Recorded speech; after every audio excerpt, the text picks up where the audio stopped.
Situated in the Malvern Hills as part of the larger Croome Estate is the Grade II listed Dunstall Castle, or more correctly, Dunstall Folly.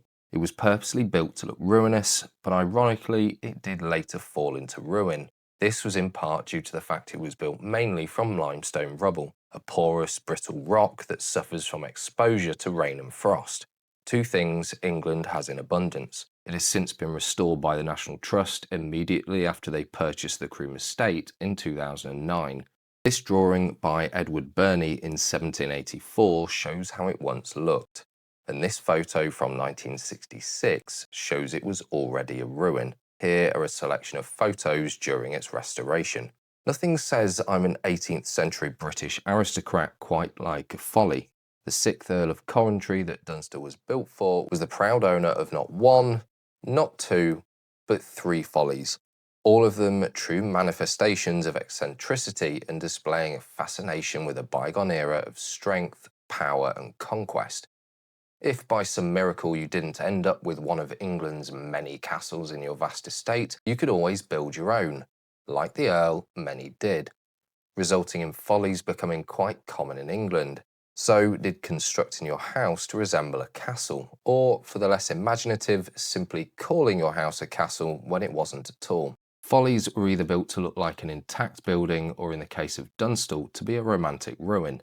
Another way of creating a folly would be to buy an already existing construction and partially demolish it, as I showed you at Gracedieu Priory.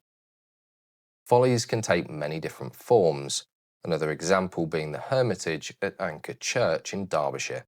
As I mentioned, Dunstall is of limestone rubble construction with sandstone dressings. There are interspersed bricks, but this is likely to consolidate the poor choice of material.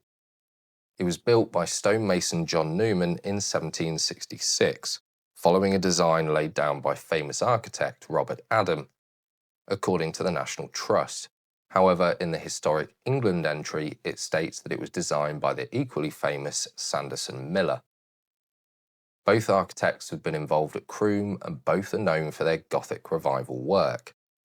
Dunstall follows both Norman and Gothic styles and is designed to look like both a castle and a medieval abbey. It has a 4.5 metre diameter, 15 metre tall central tower with an internal winding staircase that leads to a viewing platform that offers panoramic views of the Capability Brown designed landscape.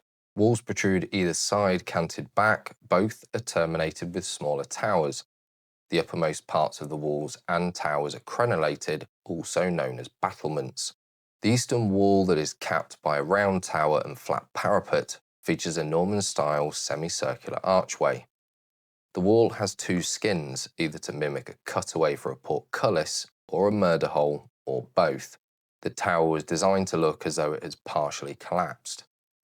The western wall with shallow pitched parapet and square tower, also built to look semi-collapsed, features a Gothic-style church window. Once complete, but now the majority has collapsed and been lost.